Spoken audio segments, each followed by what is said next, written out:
Crônicas do Amanhecer. Por Feijão Centro Espírita Allan Kardec de Balneário Gaivota, 9 de julho de 2019. Dor de estômago pode ser sintoma de estresse, úlceras e até câncer.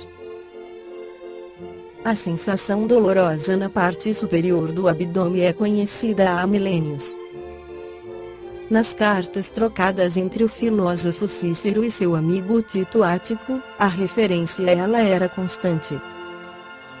A ideia do filósofo romano era enfatizar sua reação aos políticos da época, mas, talvez, nesses escritos, esteja a origem de um provérbio italiano que diz: dor de estômago, nenhuma felicidade. Uma pesquisa bem mais recente que avaliou os riscos e a prevalência desse sintoma concluiu que 20% da população de todo o mundo pode vivenciá-lo, e que a dor de estômago é mais frequente entre as mulheres, fumantes e pessoas que fazem uso contínuo de um anti-inflamatório, principalmente do tipo não esteroide. O estudo foi publicado pelo prestigioso British Medical Journal (BMJ) em 2015. Apesar de muitas vezes a dor de estômago não estar associada a doenças graves, uma coisa é fato: ela sempre impacta negativamente a qualidade de vida das pessoas. As possibilidades são variadas. Abusos na dieta, no álcool ou café, o uso de medicamentos, principalmente o ácido acetil salicílico ASO anti-inflamatórios, além da presença de uma bactéria chamada Helicobacter pylori, capaz de causar inflamação na mucosa gástrica. Todas essas condições levam a uma irritação, inflamação ou alterações na movimentação do estômago e, consequentemente, a dor. Mas, segundo os especialistas, em 50% dos casos, a causa é indefinida, devido a uma síndrome denominada dispepsia funcional. Os médicos não conseguem identificar uma razão que justifique as queixas do paciente.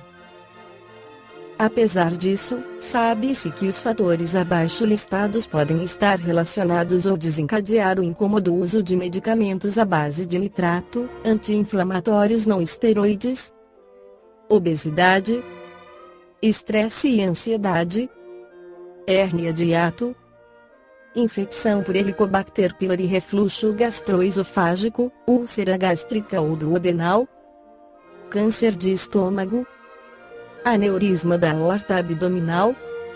Alguns acertos na rotina e nos hábitos de vida aumentam as chances de sucesso do tratamento e ainda previnem crises. Veja o que pode ser feito. Evite usar aspirina, especialmente se você tiver idade inferior a 16 anos, ou anti-inflamatórios, caso tenha tido ou tenha diagnóstico de úlcera. Faça o tratamento da forma indicada pelo seu médico. Nunca pare o tratamento por conta própria.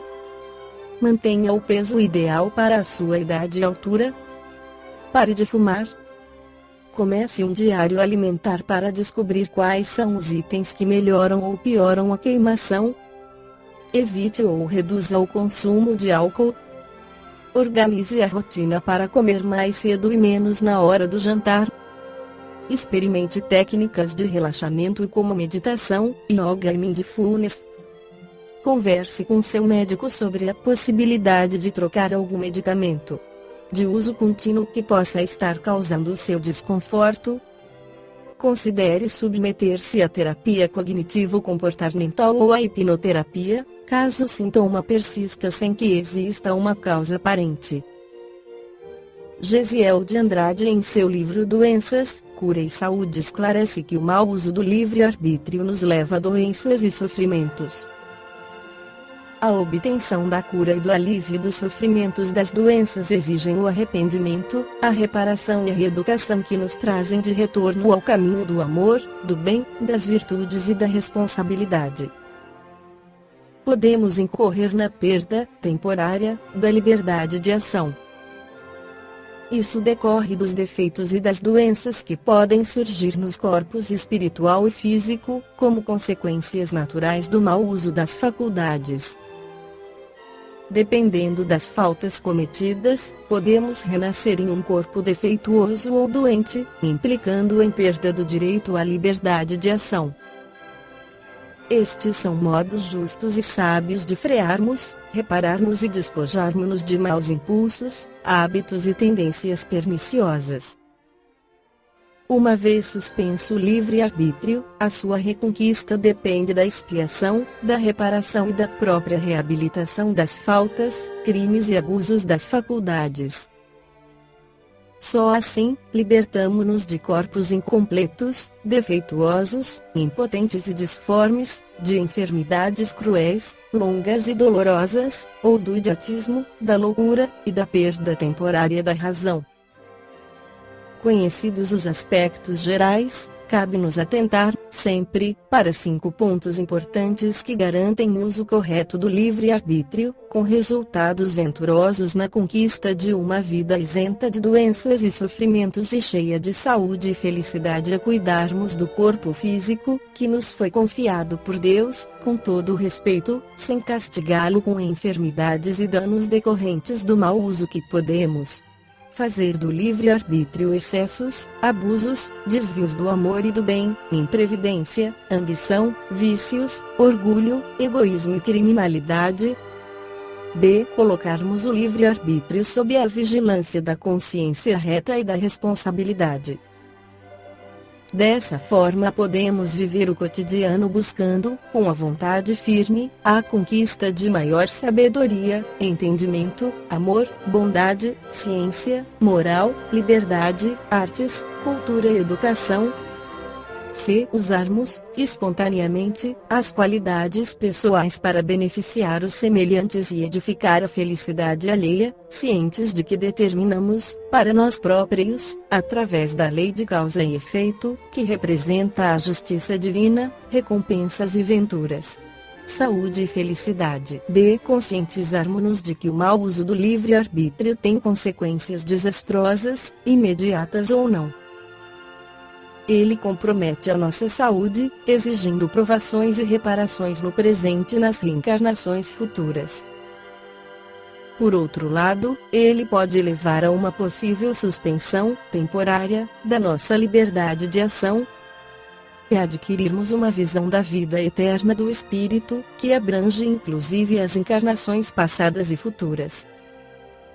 Isso nos possibilita suportar com paciência, resignação e confiança as consequências de atitudes infelizes, praticadas no passado, e trabalhar para a conquista de maior evolução espiritual e de uma vida melhor repleta de saúde e felicidade.